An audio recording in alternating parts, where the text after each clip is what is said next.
بسم الله الرحمن الرحيم.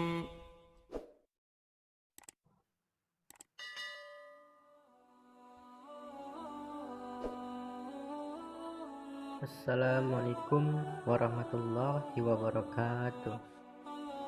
Alhamdulillah, alhamdulillahirabbil alamin.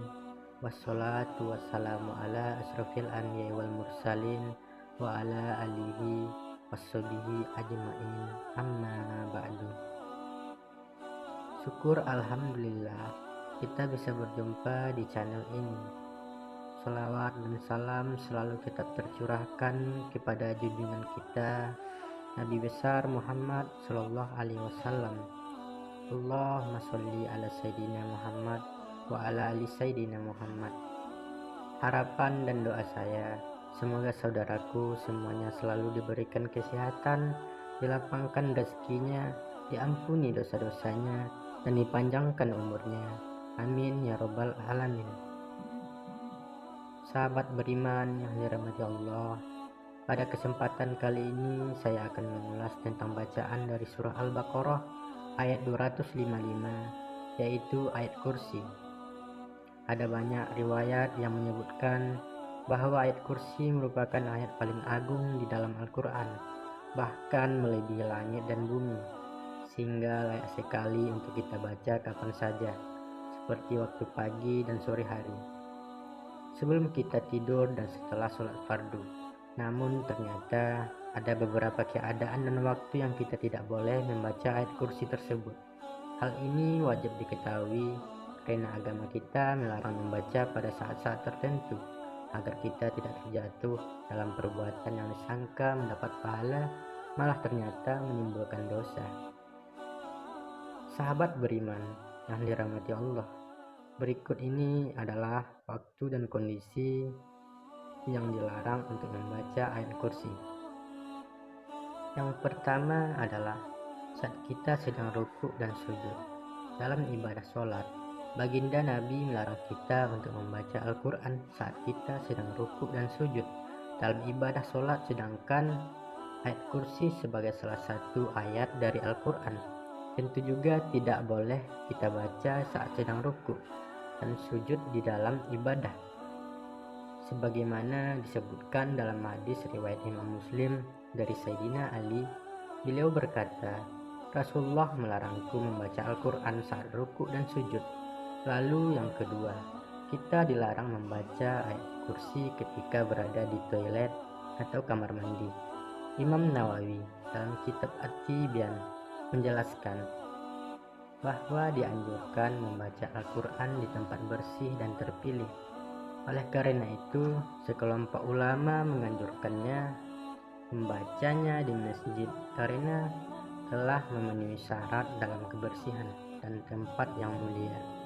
Adapun membaca di kamar mandi, para ulama berbeda pendapat dalam masalah ini. Ada pendapat yang memakruhkan, para ulama dari kalangan Safiyah mengatakan tidak dimakruhkan. Namun hal ini tetap saja termasuk hal yang terlarang sebab menyalahi adab dalam membaca Al-Quran. Yang ketiga, kita dilarang membaca ayat kursi dalam keadaan mengantuk.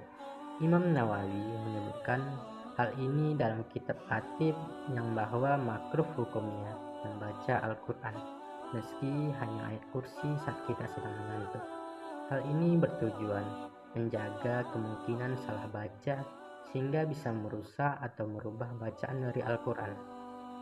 Kemudian yang keempat, kita dilarang membaca ayat kursi dalam keadaan menanggung hadas besar. Yang dimaksud adalah ketika kita sedang junub, sedang haid dan nifas, sebagaimana disebutkan dalam hadis riwayat Imam Tirmizi dari Sayyidina Abdullah bin Umar radhiyallahu anhu. Rasulullah Shallallahu Alaihi Wasallam bersabda, janganlah wanita haid dan orang junub membaca sesuatu dari Al-Quran. Hadis riwayat Tirmizi.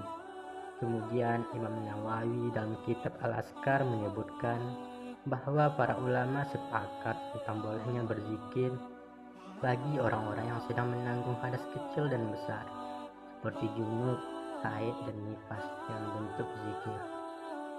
Hal tersebut berupa bacaan tasbih, tahmid, tahlil, takbir, sholawat, dan doa.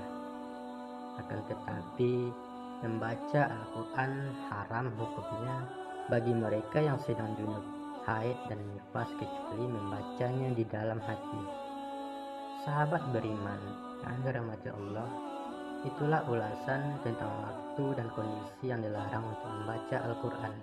Meskipun itu hanya sebuah ayat, misalnya ayat kursi, maka jika ingin membaca ayat kursi, pilihlah tempat dan waktu yang tepat, sehingga kita tidak terjatuh dalam perbuatan menambah dosa, misalnya waktu pagi dan sore hari. Setelah sholat fardu dalam kondisi santai, di dalam rumah dan sebelum kita tidur, karena membaca ayat kursi sebelum tidur merupakan anjuran Rasulullah Shallallahu Alaihi Wasallam. Sebab dengan membacanya, maka orang yang tertidur akan dijaga oleh Allah dan setan tidak akan mendekatinya hingga subuh. Selain itu, ayat kursi juga bisa menjadi salah satu sebab seorang muslim masuk surga. Dan barang siapa yang membaca ayat kursi setelah selesai sholat, maka tidak ada yang menghalanginya masuk surga kecuali kematian. Allahu a'lam. Demikian yang bisa saya bagikan, semoga bermanfaat untuk kita semua. Amin ya robbal alamin. Assalamualaikum warahmatullahi wabarakatuh.